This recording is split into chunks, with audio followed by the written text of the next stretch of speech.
The morning Karen Whitmore tried to destroy my life. I was standing on my dock watching the mist roll off Lake Clearwater, coffee in hand, thinking about absolutely nothing. That's what retirement was supposed to be: silence, water, peace. 23 years with the FBI, most of it in narcotics and organized crime, and I'd earned every second of this quiet. Then I saw her marching down the shoreline path with two men I didn't recognize, her phone already raised like a weapon. Thomas Reed. Her voice shattered the morning like glass. "I'm calling the sheriff. Right now." I didn't move, just watched her over the rim of my mug. The two men with her wore cheap security uniforms, the kind you buy online, not the kind you earn. "Morning, Karen," I said. Calm, neutral, the same tone I'd used on 1,000 interrogations. "Something I can help you with?" She stopped at the property line, vibrating with that particular energy I'd learned to recognize over 2 decades of fieldwork. Self-righteous fury mixed with something else. Something calculated. "You can help by explaining the drugs in your shed." I set my coffee down slowly on the dock railing. "Excuse me. Don't play innocent." She thrust her phone toward me, screen facing out. I could see a photo, blurry, but clear enough. My tool shed, door open, and on the workbench, bags. White powder in clear plastic bags. Professional packaging. My pulse didn't spike. Training. But my mind went into that old familiar mode. The one where everything slows down and details sharpen. "That's an interesting photograph," I said. "The HOA has a zero-tolerance policy for illegal activity." Karen's smile was thin, triumphant. "I'm calling Sheriff Morrison right now, and then I'm calling an emergency board meeting. Your property is in violation of Community Standards Section 12, Subsection 4, criminal activity on premises. The penalty is immediate forfeiture of property to the HOA for appropriate disposition." There it was. Not just a complaint. Not just harassment. Forfeiture. "Tell me where you're watching from. And has anything like this happened in your neighborhood? Drop your city and state below." I'd bought this cabin 8 months ago, after my retirement party in DC. My wife Sarah had died 3 years before that. Cancer, the kind that doesn't care how many bad guys you've put away, and our daughter Emma was grown, teaching marine biology in Seattle. The cabin was supposed to be my fresh start. 15 acres of shoreline, a small dock, a modest 2-bedroom cabin that needed work but had good bones. The HOA had seemed like a minor annoyance during closing. Quarterly dues, some basic rules about dock maintenance and septic systems. I hadn't met Karen Whitmore until the first board meeting. She'd introduced herself as HOA president, treasurer, and community standards coordinator. All 3 positions. The other 4 board members had sat silent while she talked for 90 minutes about vision and property values and the kind of community we're building here. I'd nodded politely and gone home. Over the next few months, I'd watched her work. Fines for grass half an inch too long. Violations for unauthorized mailbox colors. She'd forced the Hendersons to repaint their dock, twice, because the stain was too dark and then too light. When old Mr. Chun had put up a small memorial bench for his late wife, Karen had cited him for unapproved structures and threatened legal action until he removed it. But she'd left me mostly alone. Until now. "Those aren't my drugs," I said quietly. "Of course you'd say that." Karen was already dialing. "Sheriff Morrison?" "Yes, this is Karen Whitmore, HOA president at Lake Clearwater Estates. I'm standing at 47 Lakeshore Drive, the Reed property, and I need to report a drug violation." One of the fake security guards, tall, beefy, neck tattoo barely visible above his collar, stepped forward. "Ma'am says you need to stay put until the sheriff arrives." I looked at him. Really looked. The uniform had no agency name, no badge number.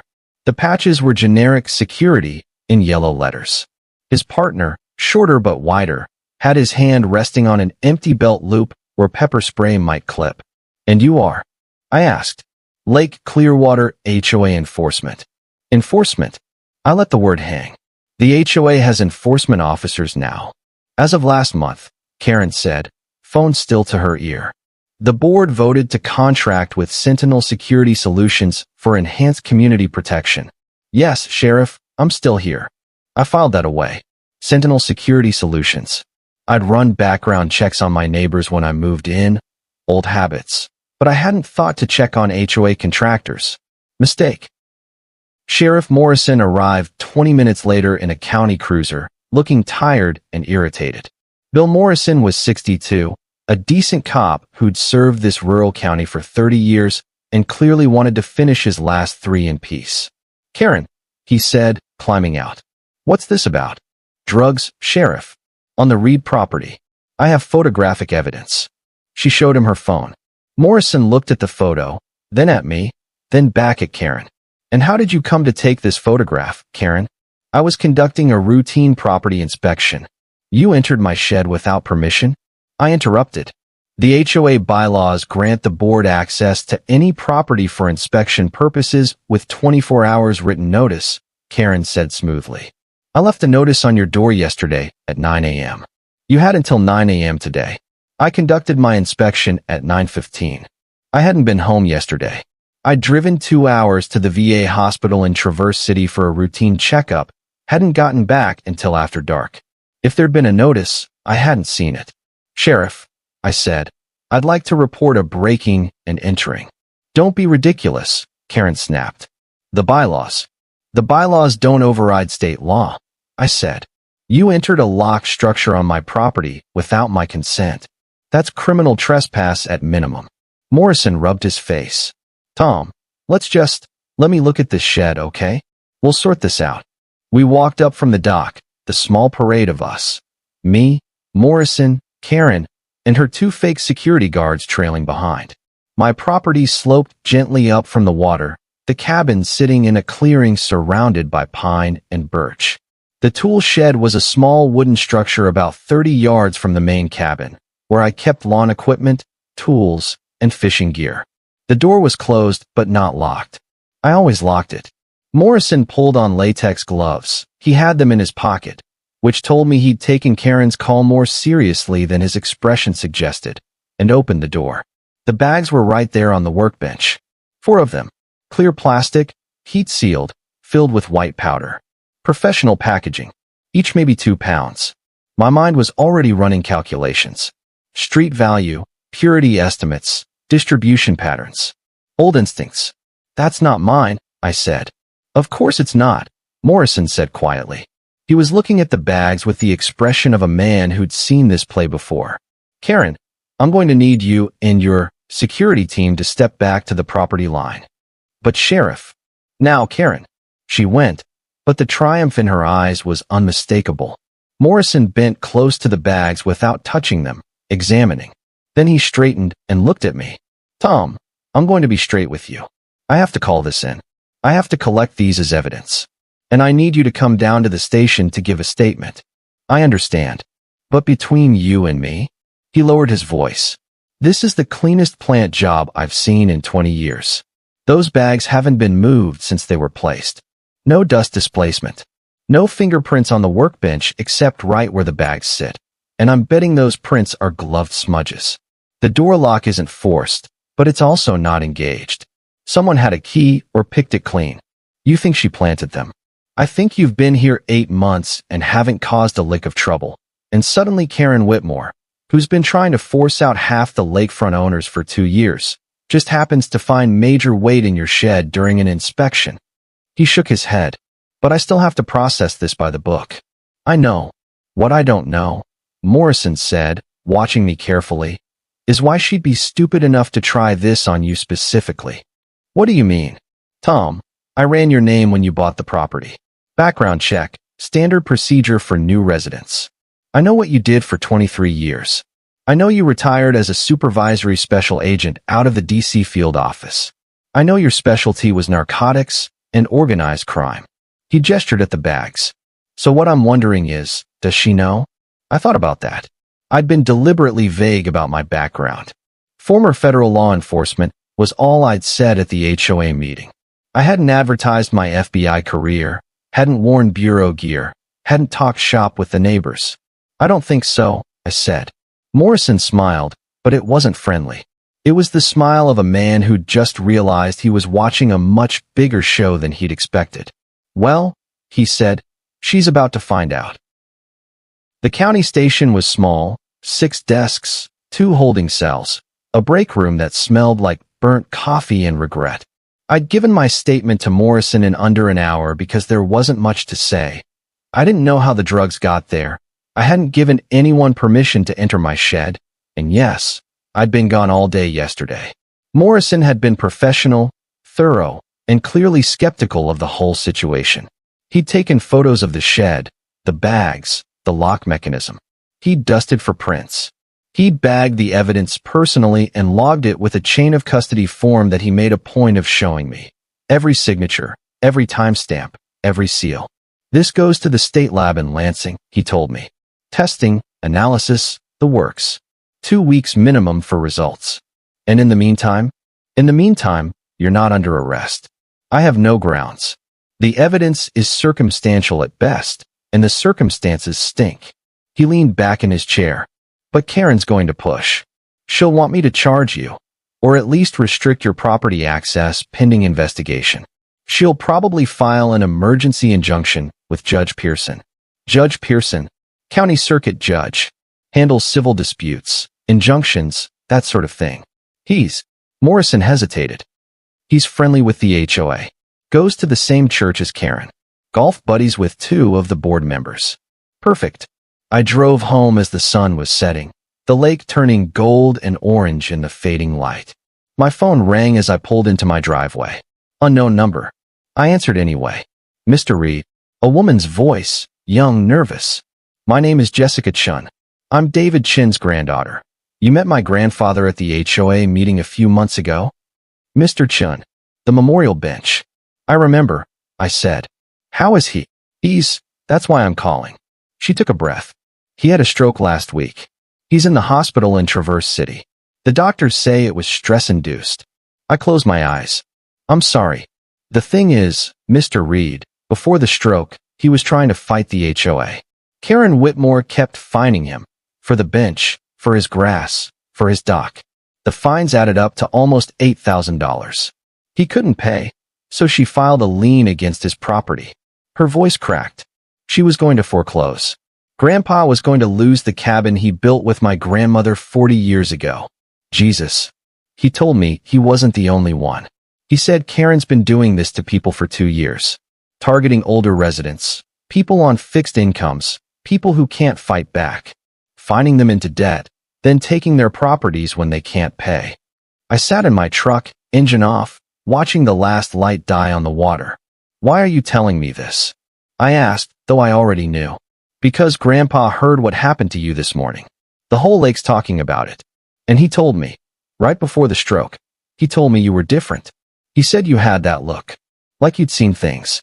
Like you knew how to fight. Jessica, I'm not asking you to save my grandfather's cabin. It's too late for that. But if you're going to fight her anyway. She paused. Grandpa kept records. Every fine, every violation notice, every threatening letter. He scanned everything. I have the files. I was quiet for a long moment. Send them to me, I said. The emergency HOA meeting was called for 7 p.m. the next evening.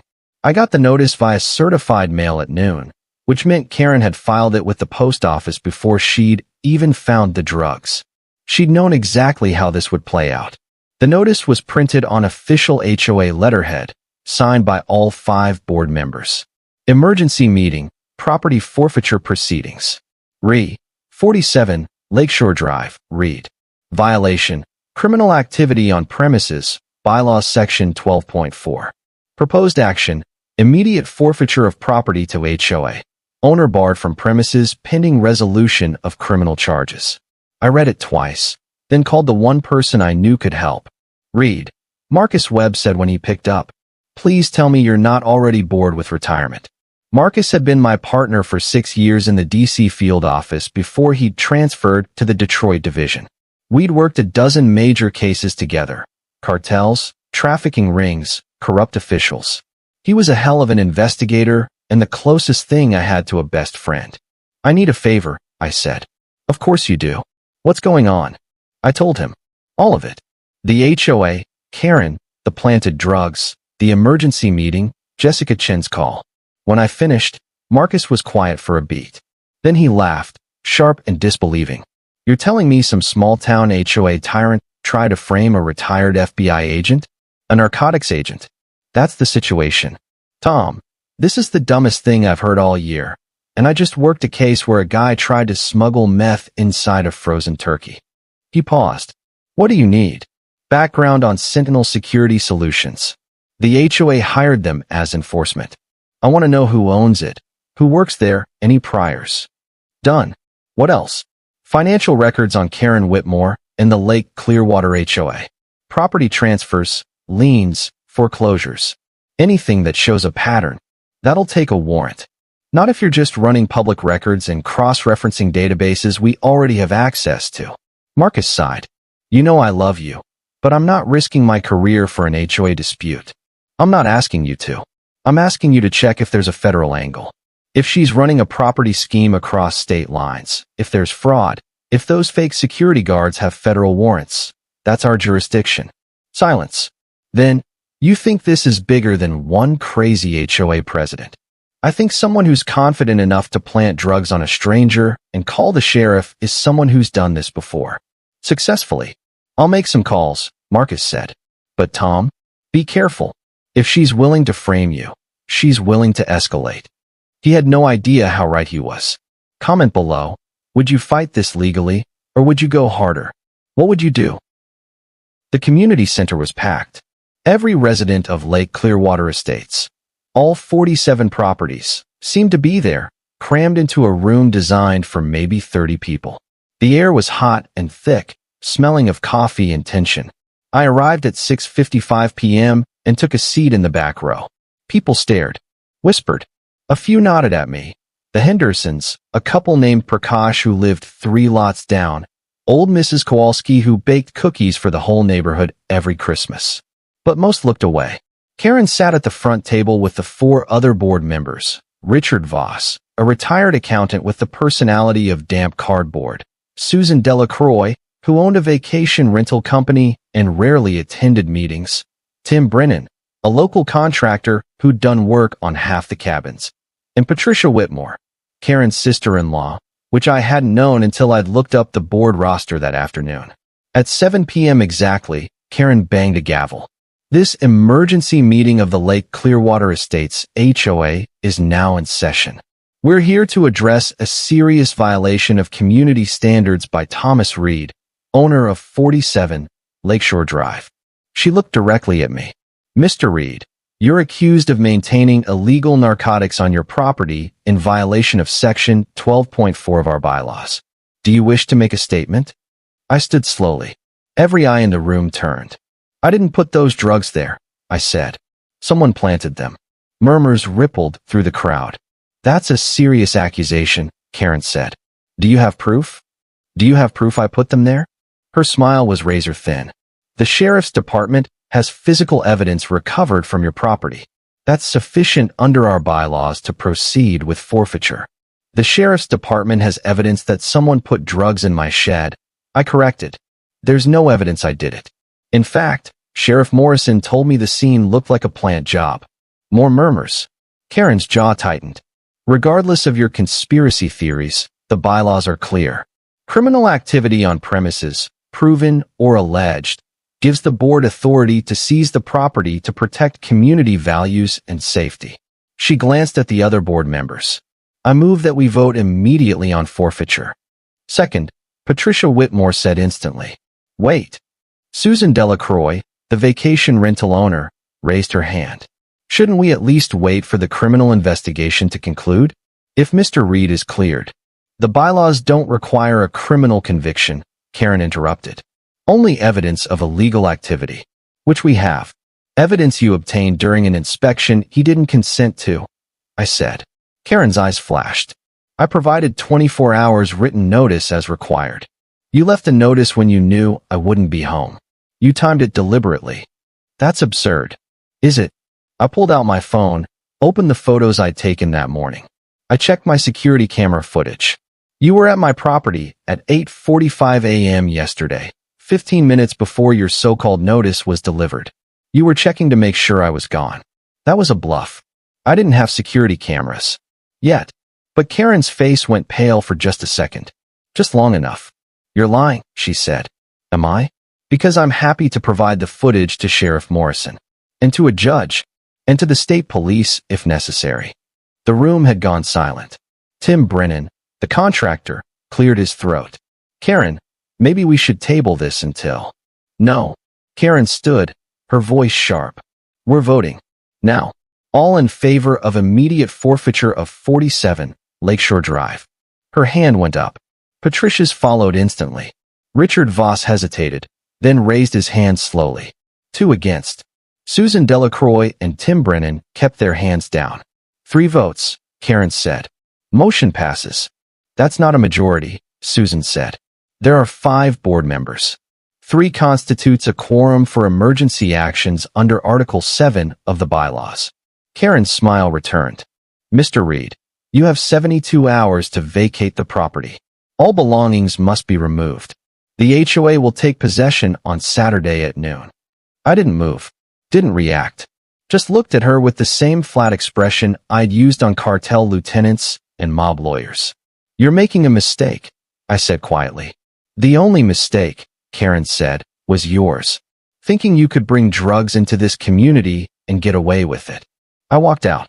Behind me, the room erupted in argument. Voices raised, people shouting questions, Karen banging her gavel for order. I didn't look back. Outside, the night air was cool and clean. I stood in the parking lot, breathing slowly, letting my pulse settle. My phone buzzed. Text from Marcus. Found something. Call me. I called. Sentinel Security Solutions is a shell, Marcus said without preamble. Registered in Delaware 3 months ago. Owner of record is a guy named Vincent Caruso. He's got a record: assault, extortion, loan sharking. Did 2 years in Milan Federal Prison. Got out 18 months ago. Organized crime. Adjacent. He ran muscle for a crew in Detroit. Nothing major. But here's the interesting part. The business address for Sentinel Security? It's a P.O. box in Traverse City. Same zip code as Lake Clearwater. So he's local. Or someone local hired him. I'm running financials now, but it'll take a few days. In the meantime, watch your back. If this guy's involved, it's not just an HOA dispute anymore. Understood. Tom, one more thing. I pulled property records for Lake Clearwater Estates. In the last 18 months, 7 properties have been foreclosed by the HOA and subsequently sold. All 7 sales went through the same real estate company, Clearwater Properties, LLC. Let me guess. Karen Whitmore is connected to it. Karen Whitmore owns it. She's the registered agent. She's been seizing properties from residents, then selling them at market value and pocketing the profit. I closed my eyes. It's a racket, I said. It's fraud. It's probably racketeering. And if she's using Caruso and his fake security goons to intimidate people, that's extortion. Marcus paused. Tom, this is federal. Let me bring in the Bureau officially. We can. Not yet. Tom, I need more. Right now it's circumstantial. Property sales aren't illegal. HOA foreclosures aren't illegal if they're following the bylaws, even if the bylaws are draconian. We need proof she's deliberately targeting people, falsifying violations, planting evidence. You mean proof like the drugs in your shed? Exactly like that. But I need to connect her to it. I need to prove she put them there. Marcus was quiet for a long moment. You're going to bait her, he said finally. I'm going to give her enough rope. And if she hangs you instead? I smiled in the darkness. She won't. I didn't sleep that night. Instead, I sat at my kitchen table with a yellow legal pad and did what I'd done 1,000 times before. I built a case. The drugs were the key. Karen had planted them. I was certain of that, but I needed to prove it. Which meant I needed to know where she'd gotten them, how she'd accessed my property, and whether she'd done this before. I started with the property records Marcus had sent. 7 foreclosures in 18 months. First, David Chun, memorial bench violation, escalated to unapproved structure, fined into foreclosure. Property sold for $340,000. Second, Margaret Kowalski, grass length violations, excessive garden ornaments, accumulated fines of $12,000. Foreclosed. Sold for $298,000. Third, James and Rita Henderson, dock staining violations, unauthorized boat storage. Fines, $15,000. Foreclosed. Sold for $385,000. Fourth, Robert Vance. Noise complaints, unsubstantiated, aggressive dog, no evidence. Fines, $9,000. Foreclosed. Sold for $310,000. The pattern was obvious. Target someone vulnerable, elderly, fixed income, non-confrontational. Pile on violations. Escalate fines. Foreclose. Sell. Profit. Total value of the 7 properties, $2.4 million. If Karen had sold them through Clearwater Properties LLC and pocketed even a modest commission, she'd made at least $150,000. Probably more. But I was different. I wasn't elderly. I wasn't on a fixed income. I wasn't vulnerable. So why target me? I thought about that. My property was worth more than most. 15 acres of prime shoreline, private dock, well-maintained cabin.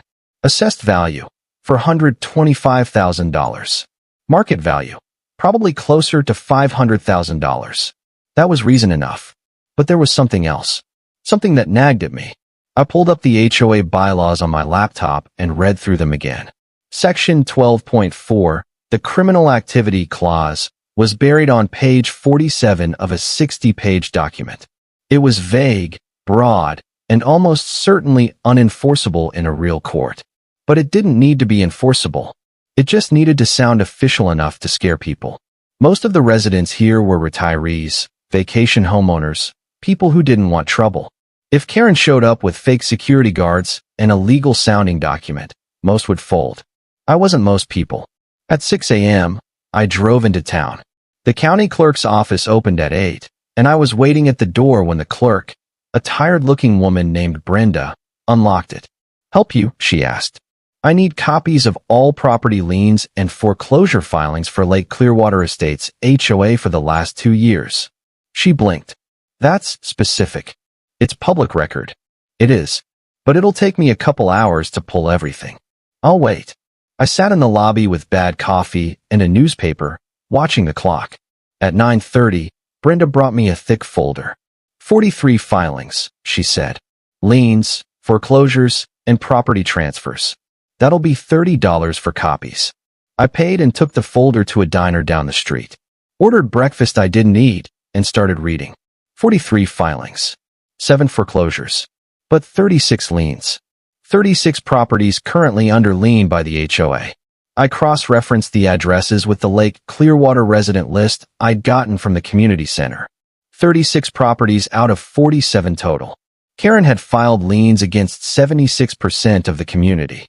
Most were small, $500 to $2,000, but a few were substantial. The Prakash family, $8,400. Mrs. Kowalski, before her foreclosure, $11,200. A couple named Torres, $6,700. I pulled out my phone and called the Prakash residence. Anjali Prakash answered on the 3rd ring. "Hello. Mrs. Prakash, this is Tom Reed. We met at the HOA meeting last month." "Oh, yes, Mr. Reed." Her voice was cautious. "I heard about the trouble. I'm sorry. Thank you. Mrs. Prakash, can I ask you a question? The HOA filed a lien against your property last year. Do you remember what it was for?" Silence. Then, quietly, "Landscaping violations." "What kind of violations?" "Our garden." Karen said it was overgrown and unsightly. She fined us $200. We paid it. Then she said we hadn't trimmed the bushes properly and fined us another $300. Then she said our mailbox was the wrong color. "It's blue. It's always been blue." And fined us $500. Her voice cracked. We couldn't keep paying. We have 2 children in college. So she filed the lien. "How much do you owe now?" "With interest and late fees?" $8,400. "And if you don't pay?" "She'll foreclose. She told us we have until the end of the year." I closed my eyes. "Mrs. Prakash, have you talked to a lawyer?" "We can't afford one. And Karen said if we fight it, she'll add legal fees to the lien." "That's extortion." "Maybe. But what can we do?" I didn't have an answer for her. "Not yet." "How would you expose Karen in public?" "What's your move?" "Let me know in the comments." By noon, I'd called 6 more residents. All of them had the same story. Minor violations escalated into major fines, liens filed when they couldn't pay, threats of foreclosure. And all of them were afraid. That was the real weapon. Not the bylaws, not the fines. Fear. I was sitting in my truck outside the diner when my phone rang. Unknown number again. Mr. Reed. A man's voice this time. Older, raspy. My name is Eugene Voss. Richard Voss's brother. Richard Voss. The accountant on the HOA board. What can I do for you, Mr. Voss? It's what I can do for you. My brother. He's not a bad man. But he's weak. Karen's got something on him. I don't know what. And she's using it to control his vote. He paused. But he keeps records. Everything. Every board meeting, every vote, every financial transaction. He's terrified of Karen, but he's more terrified of going to jail for fraud. Why are you telling me this? Because I heard what she did to you. And I know you're not going to roll over like the others. He coughed. A wet, painful sound. Richard's records are in his office at home. He's out of town this weekend, visiting our sister in Grand Rapids.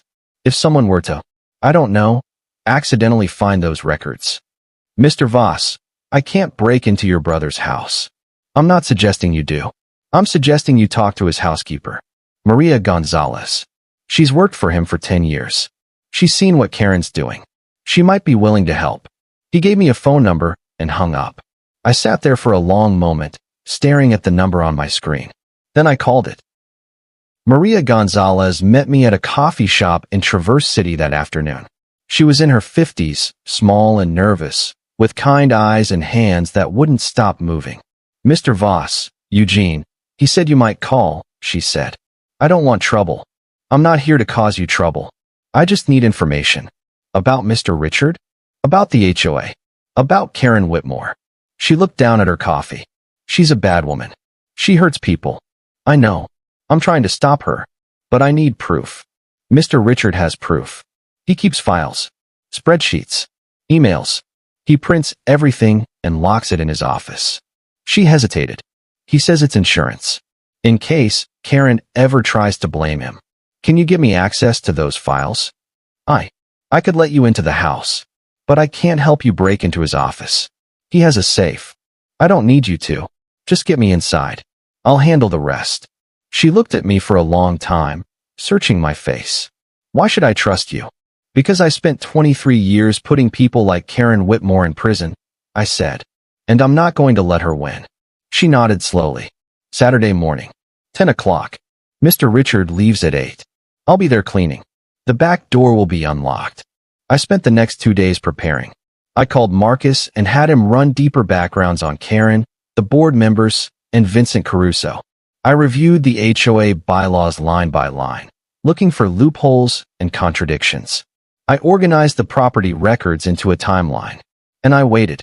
Saturday morning, I drove to Richard Voss's house, a modest 2-story on the outskirts of town.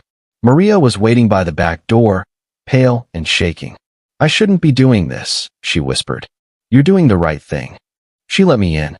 The house was neat, sterile, the home of a man who lived alone and liked order. Maria pointed toward a closed door at the end of the hall. His office.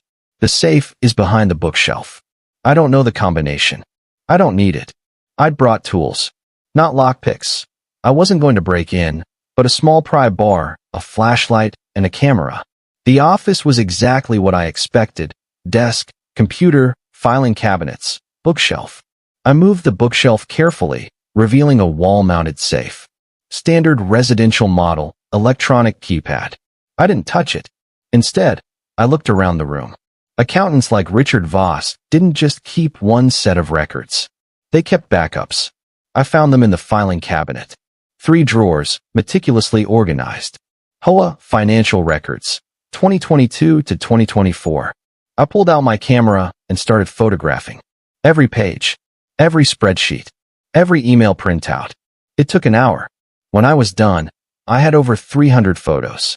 Bank statements, property sale records, commission payments from Clearwater Properties LLC to Karen Whitmore, emails between Karen and Richard discussing problem residents and revenue opportunities, and one email, dated 6 months ago, that made my blood run cold.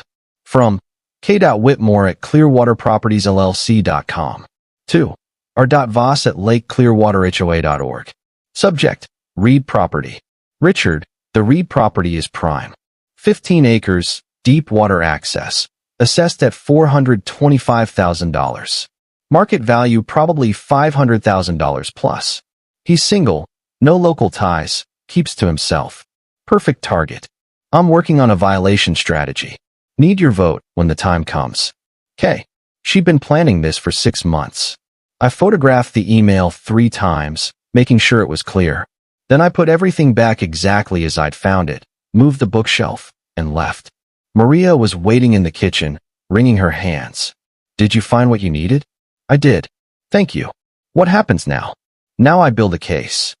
I was halfway home when my phone rang. Sheriff Morrison. Tom, where are you? Driving back from Traverse City. What?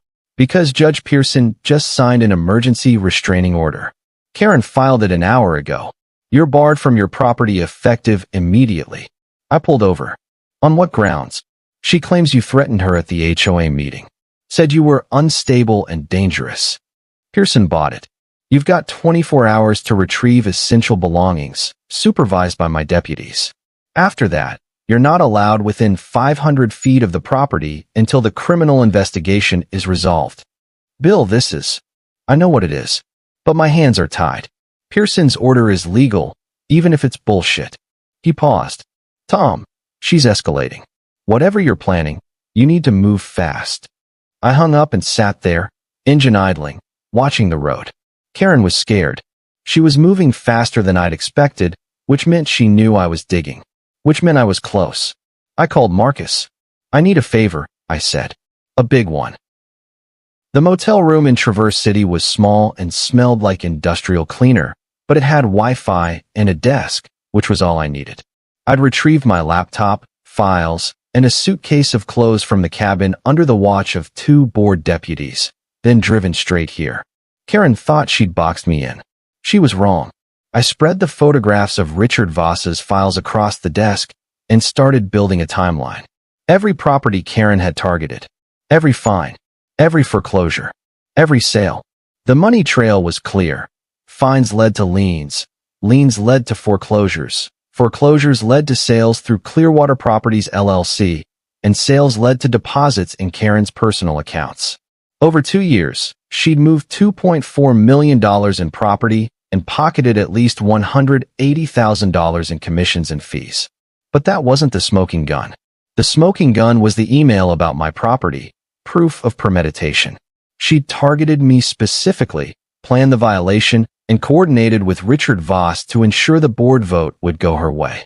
I photographed everything again, organized it into folders, and uploaded it to an encrypted cloud drive. Then I called Marcus. Tell me you've got something, he said. I've got everything.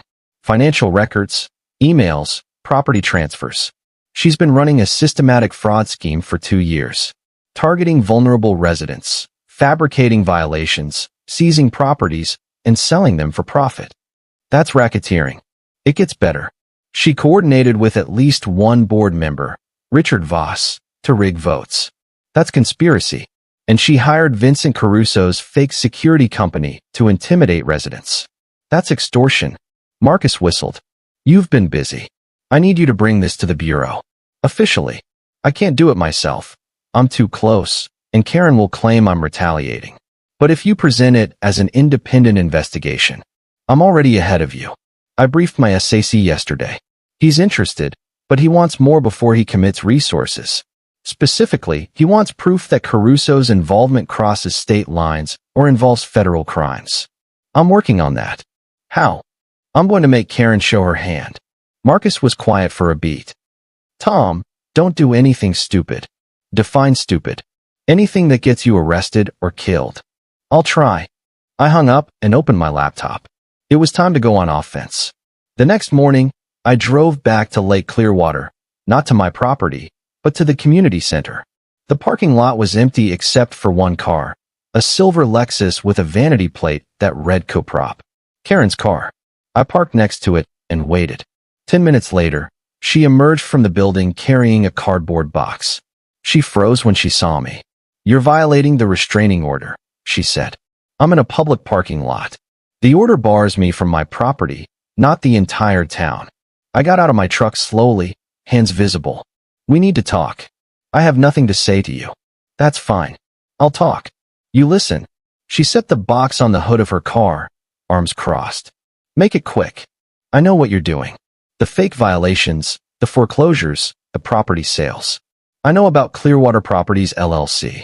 I know you've stolen over $2 million in property from this community. Her expression didn't change. That's a serious accusation. Do you have proof? I have financial records, emails, property transfers, all of it. Illegally obtained, I'm sure. Public records aren't illegal. And the rest? I smiled. Guess you'll find out. She studied me for a long moment, and I saw the calculation in her eyes. She was trying to decide if I was bluffing. Even if you had proof, which I doubt, it wouldn't matter, she said. The HOA bylaws are legal. The foreclosures were legal. I've done nothing wrong. Except plant drugs on my property. I didn't plant anything. You brought drugs into this community, and now you're trying to deflect blame. Where'd you get them, Karen? I don't know what you're talking about. The drugs in my shed. For bags, professionally packaged, heat-sealed. That's not amateur hour. That's cartel-grade product. So where'd you get it? She picked up her box. This conversation is over. Vincent Caruso, I said. She stopped. Sentinel Security Solutions. Registered 3 months ago.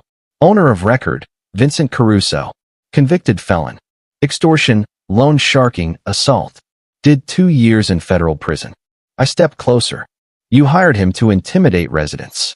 And I'm guessing he's the one who supplied the drugs. You're insane. Am I? Because the FBI is very interested in Mr. Caruso, especially his connections to organized crime in Detroit. And when they start digging into his business, they're going to find payments from the Lake Clearwater HOA, which means they're going to find you. Her face had gone pale. You have no idea what you're doing, she said quietly. I know exactly what I'm doing. I spent 23 years investigating people like you. People like me? Criminals who think they're smarter than everyone else. Who think they can steal and lie and intimidate without consequences. I leaned in. But here's the thing, Karen. I'm not one of your scared retirees. I'm not going to fold. And I'm not going away. She stared at me, and for the first time, I saw real fear in her eyes. You're going to regret this, she said. No, I said. You are. She got in her car and drove away, tires spitting gravel. I stood there for a moment, breathing slowly, letting the adrenaline settle. Then I got in my truck and made a call. Maria? It's Tom Reed. I need you to do something for me. That night, I got a call from an unknown number. I almost didn't answer, but something made me pick up. Mr. Reed, a man's voice. Deep, rough, unfamiliar. Who's this? Someone who thinks you should mind your own business. I sat up. Vincent Caruso? A pause. You're poking around in things that don't concern you. Fraud and extortion concern me. You don't know what you're dealing with. Then enlighten me. He laughed, a low, unpleasant sound. You think this is about some HOA? You think Karen Whitmore's running this alone? I think she's running a property scam with your help. Karen's small time. She's a middleman. The real money's going somewhere else. I felt a chill run down my spine. Where? That's the question, isn't it? He paused. Walk away, Mr. Reed. Take your retirement and go somewhere else. Because if you keep pushing, you're going to find out things you don't want to know. And people who don't want you to know them. Is that a threat? It's advice. Free advice. Next time, it'll cost you. He hung up. I sat there in the dark motel room, phone in hand, mind racing. Karen wasn't the top of the pyramid. She was a layer, which meant this was bigger than I'd thought. The next morning, I called Marcus. Caruso called me last night. What? How'd he get your number? Good question. He warned me off. Said Karen's small time, and the real money's going somewhere else. He's trying to scare you. Maybe. Or maybe he's telling the truth. Marcus, what if this isn't just an HOA scam? What if Karen's funneling property to someone else? Like who? I don't know. But I want to find out. Can you pull property records for all 7 foreclosed homes? See who bought them after Karen sold them through Clearwater Properties. I can do that. Give me a few hours. He called back at noon. Tom, you were right. All 7 properties were resold within 6 months of Karen's sales. And they all went to the same buyer, a company called Northern Michigan Holdings LLC. Who owns it? That's the problem. It's a shell, registered in Delaware, same as Sentinel Security. No public owner of record. But I ran the business address, and guess what? It's the same P.O. box as Sentinel. So Caruso's involved. Or someone using Caruso as a front. Tom, I think you've stumbled into something bigger than HOA fraud. This looks like a property laundering scheme. Someone's using Karen to seize properties cheaply, then flipping them for profit through shell companies. Who? I don't know yet. But I'm going to find out. In the meantime, watch your back. If Caruso's involved, this could get dangerous. Understood. I hung up and sat there, staring at the wall. Karen had been planning to take my property for 6 months. But she wasn't the end buyer. Someone else was. Someone with enough resources to set up shell companies, hire muscle, and move millions in property. Someone who didn't want to be found. I needed to draw them out. That afternoon, I did something risky. I wrote an email and sent it to every resident of Lake Clearwater Estates. Subject: The truth about Karen Whitmore and the HOA. Dear neighbors, my name is Tom Reed. Many of you know me, or know of me. Some of you believe I'm a criminal. I'm writing to tell you the truth. Karen Whitmore has been systematically defrauding this community for 2 years.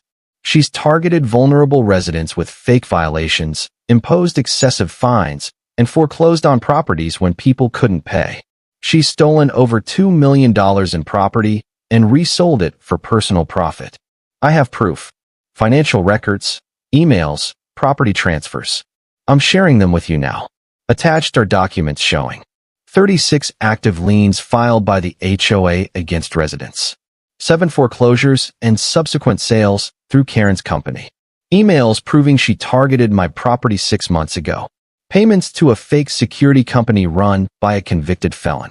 Karen planted drugs on my property to frame me and seize my land. She's done this before, and she'll do it again, unless we stop her.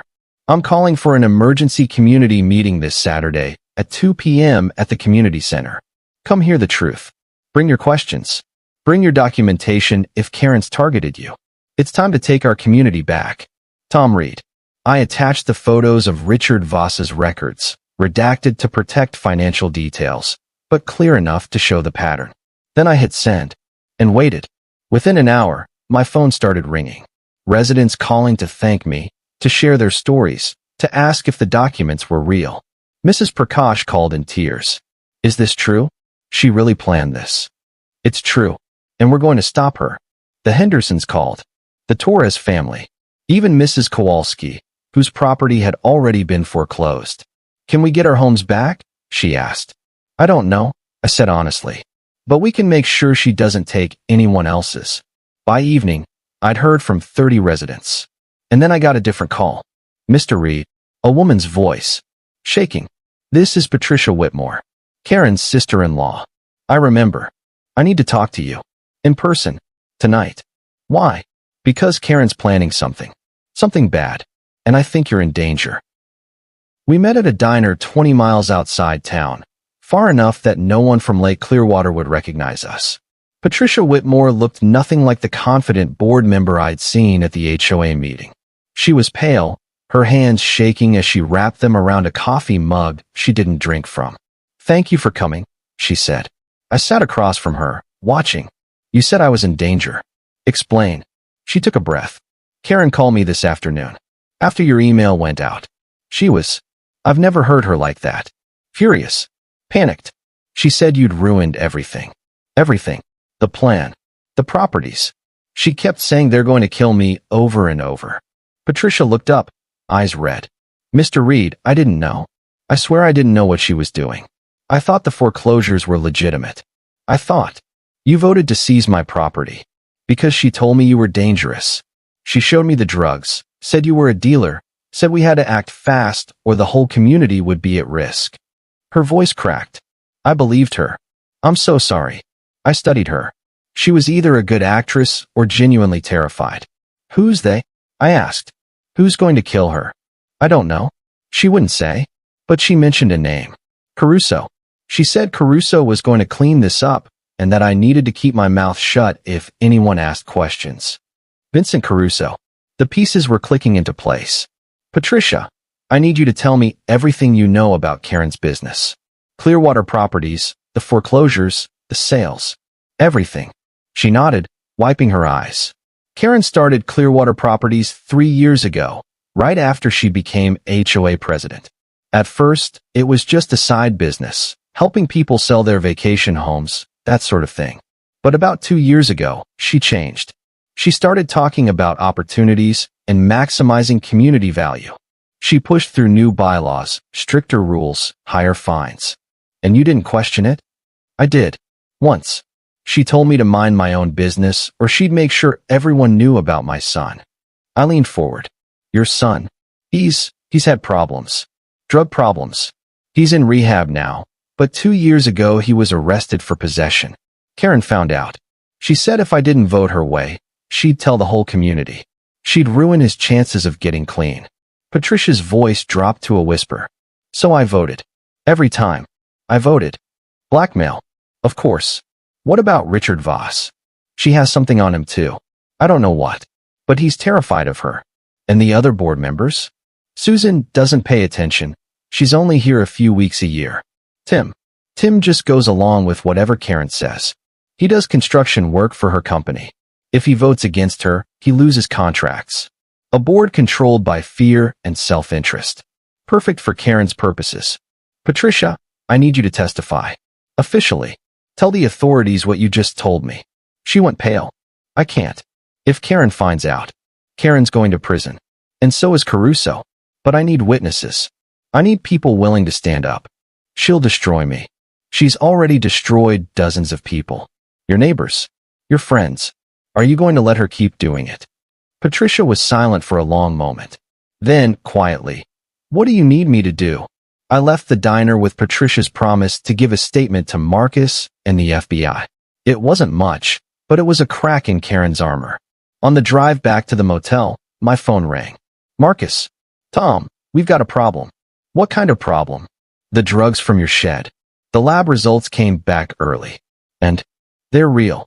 High-purity cocaine, about 8 pounds total, street value around $200,000.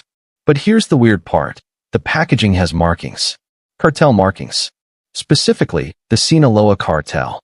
I felt ice in my stomach. Sinaloa? That's Mexican cartel. What are they doing in northern Michigan? That's what we're trying to figure out. But Tom, if Caruso has access to Sinaloa product, he's not just some small-time muscle. He's connected.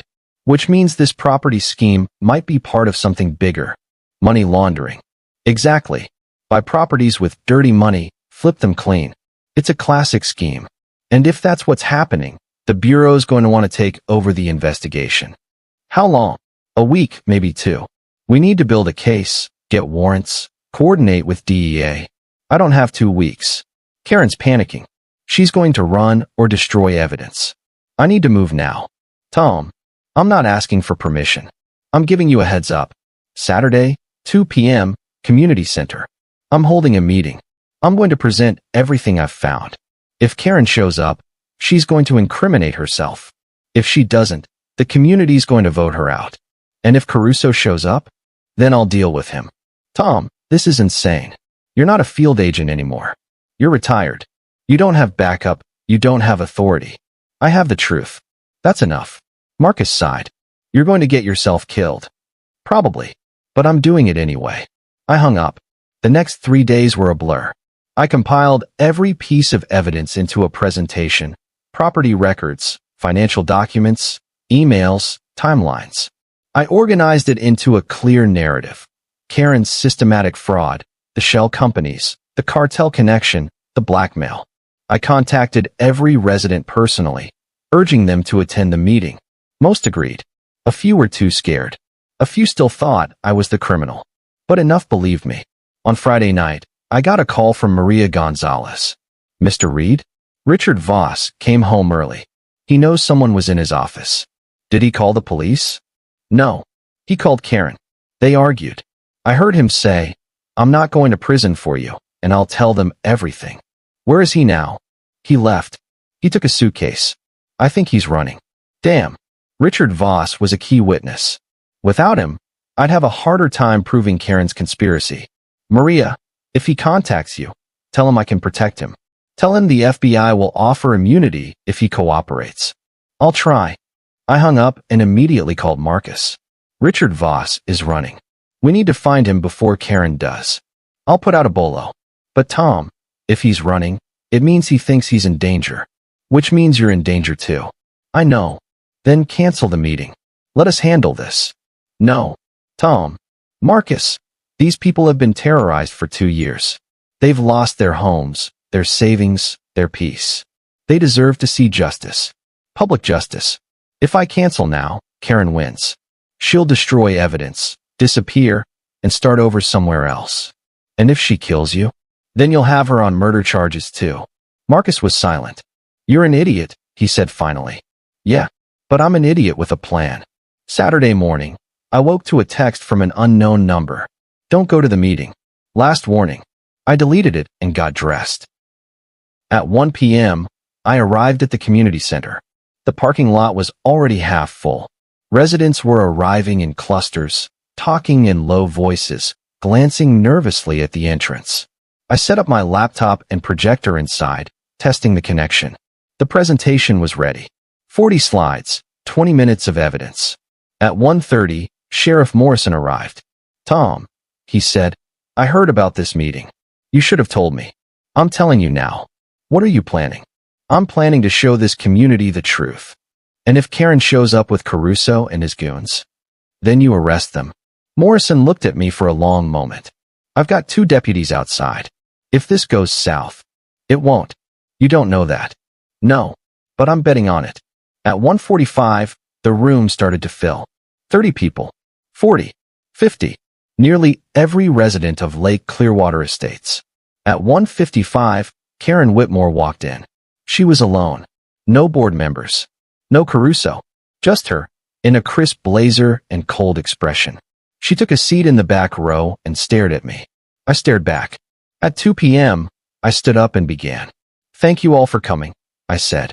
I know many of you have questions. Some of you think I'm a criminal. Some of you think I'm paranoid.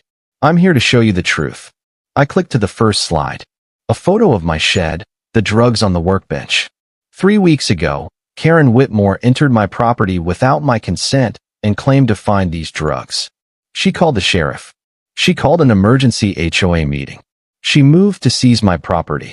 I clicked to the next slide. The email from Karen to Richard Voss. But this wasn't random. 6 months ago, Karen sent this email to board member Richard Voss. She identified my property as a perfect target and outlined a violation strategy. She planned to frame me from the beginning. Murmurs rippled through the room. Karen's expression didn't change. I clicked through the next slides. Property records. Foreclosures. Sales through Clearwater Properties, LLC. Over the past 2 years, Karen has systematically targeted vulnerable residents. She's filed fake violations, imposed excessive fines, and foreclosed on properties when people couldn't pay. She's stolen over $2 million in property from this community. The murmurs grew louder. But she didn't do it alone. I clicked to a slide showing Vincent Caruso's mugshot. Karen hired this man, Vincent Caruso, a convicted felon, to run a fake security company. She used him to intimidate residents. And she used him to supply the drugs that were planted on my property. Someone gasped. Karen stood up. This is slander, she said. You have no proof. I have financial records showing payments from the HOA to Sentinel Security Solutions. I have emails between you and Richard Voss discussing problem residents. I have testimony from board members you blackmailed into voting your way. I looked directly at her. And I have lab results showing the drugs in my shed were cartel-grade cocaine, the kind Vincent Caruso has access to through his organized crime connections. The room erupted. People shouting questions, demanding answers. Karen's face was white. You're lying, she said. Am I? Then explain this. I clicked to the final slide. A diagram showing the flow of money. HOA fines, foreclosures, Clearwater Properties LLC, Northern Michigan Holdings LLC, unknown offshore accounts. You weren't just stealing properties, Karen. You were laundering money. For who? The cartel? Organized crime? Who's really behind Northern Michigan Holdings? She didn't answer. She just turned and walked toward the exit. "Sheriff," I said. Morrison stepped into the doorway, blocking her path. "Karen Whitmore," he said, "I'm detaining you for questioning regarding fraud, extortion, and conspiracy. You have the right to remain silent." She didn't fight, didn't scream, just stood there as Morrison cuffed her, her face blank. As he let her out, she looked back at me once. "You have no idea what you've done," she said quietly. Then she was gone. The community center stayed packed for another hour after Karen's arrest. Residents demanded answers, shared their stories, compared violation notices. Mrs. Prakash broke down in tears when I told her the lien on her property was likely fraudulent and could be challenged. The Hendersons hugged me. Even people who'd avoided me before shook my hand. But I couldn't shake Karen's last words. "You have no idea what you've done." Sheriff Morrison returned at 3:30, looking grim.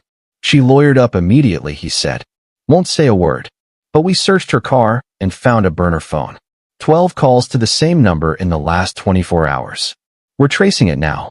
"Caruso?" "Probably. But Tom, there's something else. We got a hit on the bolo for Richard Voss." "Where is he?" "Traverse City Hospital. Someone beat him half to death last night. He's in ICU." My blood went cold. "Is he going to make it?" "Doctors don't know. But he was conscious long enough to say one thing. Tell Reed they're coming." Marcus arrived an hour later with 3 other FBI agents. They set up in the community center, turning it into a makeshift command post. Laptops, phones, files spread across tables. "We've got enough to charge Karen with fraud, extortion, and conspiracy," Marcus said. "But the cartel connection is the priority.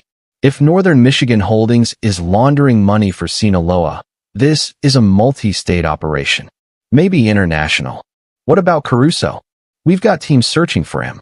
He's gone to ground, but he can't hide forever. He's not hiding. He's cleaning up loose ends. Richard Voss was a loose end. I'm a loose end. Which is why you're going into protective custody." "No, Tom, I'm not running. I'm finishing this." Marcus grabbed my arm. "Listen to me. You're not a field agent anymore. You don't have a badge. You don't have a gun. And you've pissed off a Mexican cartel. Do you understand what that means?" "I understand that if I run, Karen wins. Caruso wins. And every person in this community who trusted me gets nothing. You can't fight a cartel alone. I'm not alone. I have you." Marcus stared at me. Then he sighed and let go. "You're an idiot. So you keep saying." That night, I stayed at the motel with an FBI agent stationed outside my door. I didn't sleep. Just sat at the desk, going through the evidence again, looking for something I'd missed. At 2 a.m., my phone buzzed. Text from an unknown number. "Parking lot. Alone. 5 minutes." I should have called Marcus. Should have woken the agent outside. Instead, I grabbed my jacket and went. The parking lot was empty except for one car, a black SUV with tinted windows. The driver's door opened, and Vincent Caruso stepped out.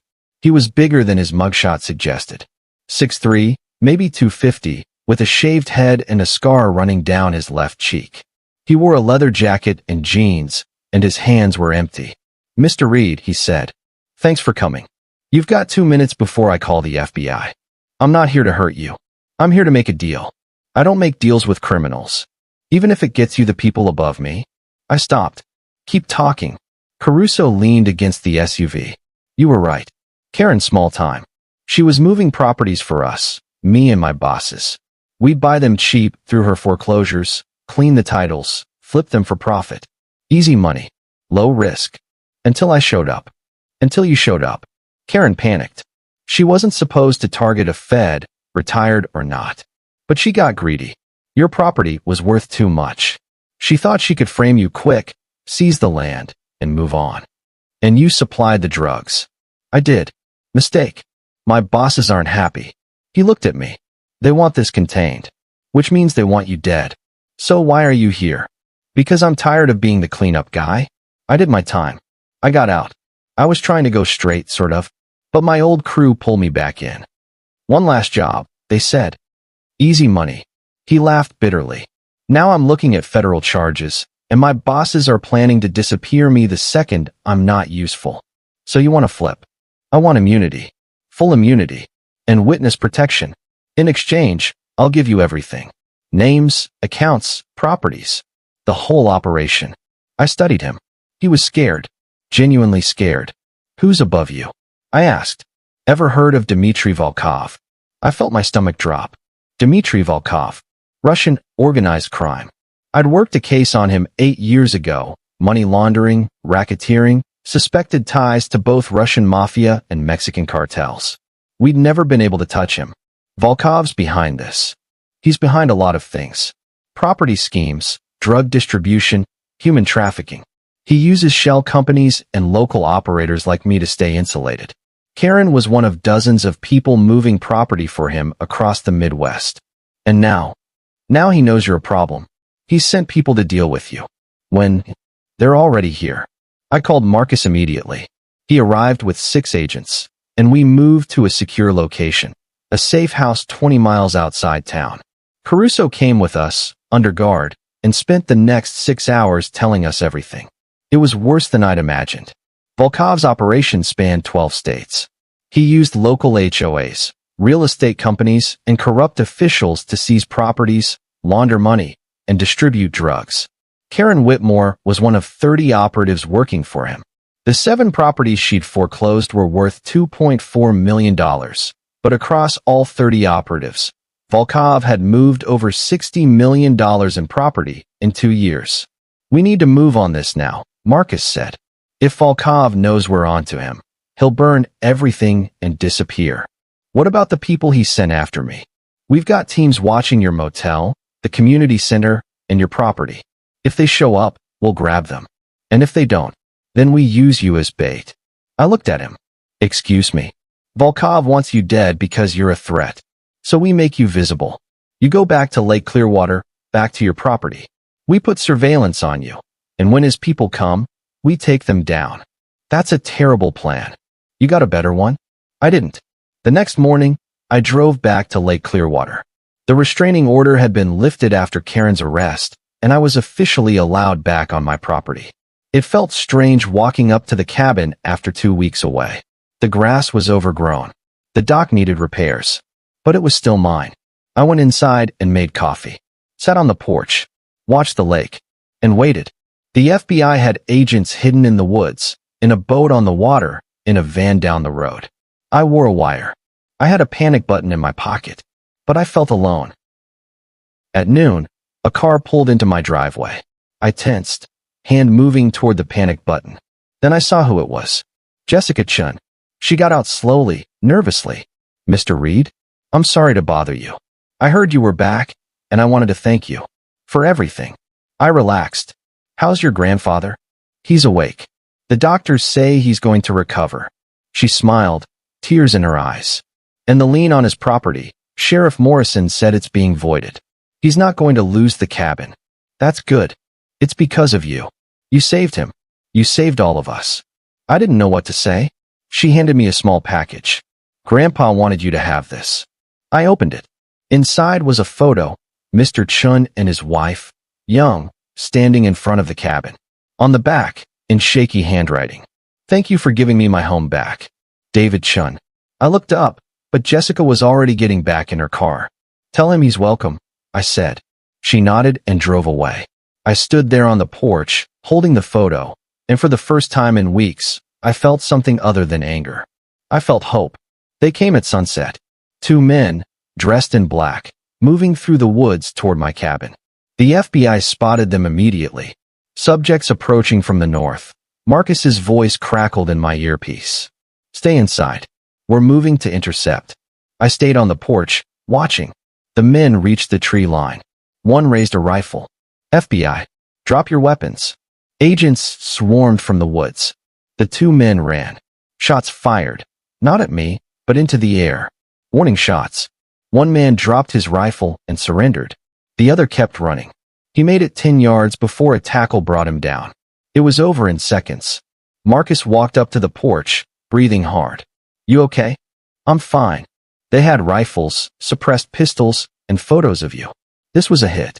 Volkov sent them. Yeah, and now we've got them. Which means we've got leverage. The next week was a blur of arrests. Karen Whitmore was charged with fraud, extortion, conspiracy, and drug trafficking. Vincent Caruso entered witness protection and testified against Volkov. Richard Voss recovered and agreed to testify in exchange for immunity. The FBI raided properties in 12 states, seizing assets, freezing accounts, and arresting 37 people connected to Volkov's operation. Dmitry Volkov himself was arrested in Miami, trying to board a private jet to Moscow. It made national news. And through it all, the residents of Lake Clearwater Estates began to rebuild. The HOA was dissolved and reformed with new bylaws, new board members, and strict oversight. The fraudulent liens were voided. The foreclosed properties were returned to their original owners, or their families, in cases where owners had passed away. Mrs. Kowalski got her cabin back. So did the Hendersons. The Prakash family's lien was erased. David Chin planted a new memorial bench for his wife. This time, no one tried to stop him. 3 months later, I was sitting on my dock, watching the sun set over Lake Clearwater, when my phone rang. "Marcus, how's retirement?" he asked. "Quiet. Boring. Exactly what I wanted." "Good. Because I've got a job offer for you. I'm retired. Consultant position. Part-time. Help us train agents on financial crimes and organized crime.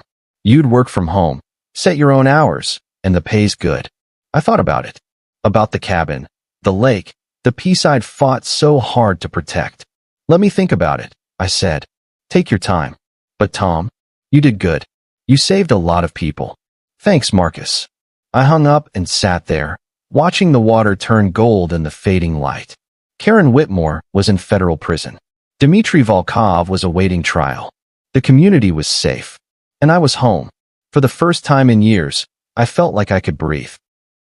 A year later, the Lake Clearwater community held a vote. They renamed the community center the Reed Community Hall over my protests. They also installed a plaque by the entrance, in honor of Thomas Reed, who stood up when others couldn't, and reminded us that justice is worth fighting for. I didn't attend the dedication ceremony. Too much attention, too many speeches. But I did drive by that night, alone, and read the plaque in the moonlight. And I smiled. Because sometimes, the good guys win. Thanks for watching. If you've ever dealt with an HOA nightmare, or stood up to someone who thought they were untouchable, share your story in the comments. And if you want more stories like this, hit subscribe. Justice isn't just a word. Sometimes, it's a choice.